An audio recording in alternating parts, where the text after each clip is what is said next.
నిలబడతాను అని నొక్కి వక్కాణించిన గౌరవనీయులు ద ఫియర్లెస్ నాయకత్వానికి care of address Shri Konidela Pawan Kalyan గారు, ఉప ముఖ్యమంత్రి, వారిని మాట్లాడవలసిందిగా మనవి.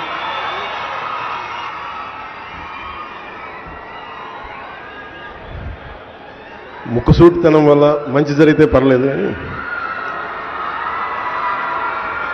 నా స్ట్రైట్ ఫార్వర్డ్నెస్ వల్ల, నా ముక్కుసూటితనం వల్ల రాష్ట్రానికి మంచి జరగాలని కోరుకుంటాను. ఈ సందర్భంగా విజన్ 2047 ఈ లాంచ్కి భాగస్వామ్యం అయినందుకు మనస్ఫూర్తిగా నాకు చాలా ఆనందదాయకమైన విషయం.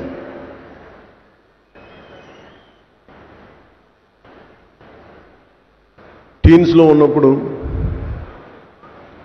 జీవితం పట్ల చాలా కళ్ళు ఉండే, చాలా నేర్చుకోవాలి, చాలా సాధించాలి అని రకరకాల సెల్ఫ్ హెల్ప్ బుక్స్ చదువుతున్నప్పుడు ఏదో ఒక బుక్లో ఎక్కడో చదివాను, what is your mission statement and right your mission statement. ఇక్కడి నుంచి ఒక 10 సంవత్సరాల తర్వాత, ఒక 20 సంవత్సరాల తర్వాత నువ్వు ఎలా ఉండాలి అని ఆ మిషన్ స్టేట్మెంట్ రాసుకున్నప్పుడు చాలా హాస్యాస్పదంగా ఉంటుంది. నేను చాలా పెద్ద నటుడిని అవ్వాలనో, లేదంటే ఒక సైంటిస్ట్ని అవ్వాలనో, ఒక అత్యంత అద్భుతమైన ఒక పారిశ్రామికవేత్తగా అవ్వాలనో, గొప్ప డాక్టర్గా అవ్వాలనో, ఒక మానవతావాదిగా అవ్వాలనో మనం రాసుకున్నప్పుడు చాలా హాస్యాస్పదంగా ఉంటాయి. కానీ ఇవి దిక్సూచి, మనం ఏ డైరెక్షన్లో వెళ్ళాలి, ఏ వైపు వెళ్ళాలనేది మనకు చాలా క్లియర్ కట్గా అవసరం. అది వ్యక్తిగా కావచ్చు, సమాజానికైనా కావచ్చు. నారా చంద్రబాబు నాయుడు గారు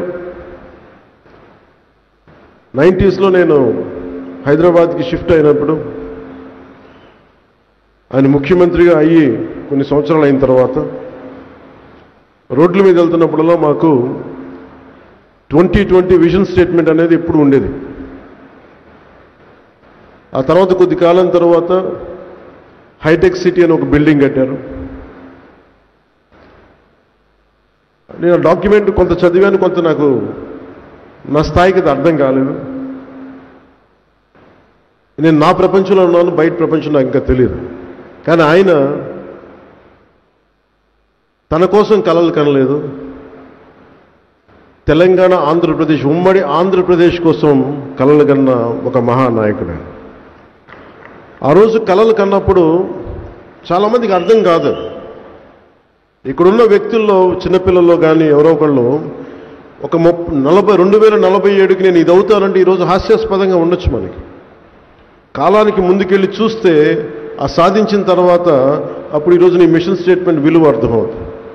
అలాగా 2020 విజన్ స్టేట్మెంట్ ఇచ్చినప్పుడు అదే మాదాపూర్లో అదే చోట్ల మేము ట్రైనింగ్ కనో లేదంటే రకరకాల వెళ్ళేవాళ్ళం ఆ రాళ్ళు రప్పలు చూడటానికి.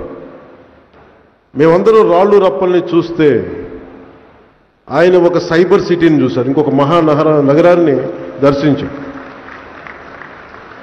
సరికొత్త నగరాన్ని చూడటం అంటే ఏంటంటే, ఒక నగరాన్ని నిర్మించిన వ్యక్తికి డబ్బులు రావు, గుర్తింపు రాదు. తాజ్మహల్ రూపకర్తకి పేరు తెలియదు మనకి, కానీ తాజ్మహల్ గుర్తుండిపోయింది. తాజ్మహల్ నిర్మాణానికి రాళ్ళెత్తిన కూలీలు ఎవరంటే కూలీలు గుర్తులేరు, కానీ నిర్మాణం గుర్తుండిపోయింది.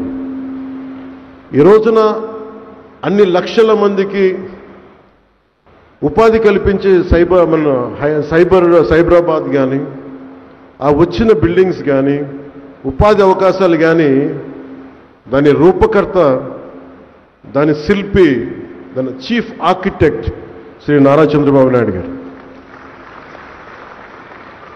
నేను 2014 నుంచి రాష్ట్ర విభజన జరిగినప్పటి నుంచి నేను ఎందుకు ఆయన ముఖ్యమంత్రిగా ఉండాలని కోరుకున్నానంటే,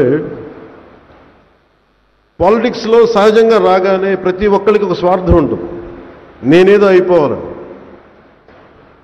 నేనేదో అయిపోవాలని నేను కలగనలా. మీరేదో అయిపోవాలి, ప్రజలంతా ఏదో అయిపోవాలని కలగలను.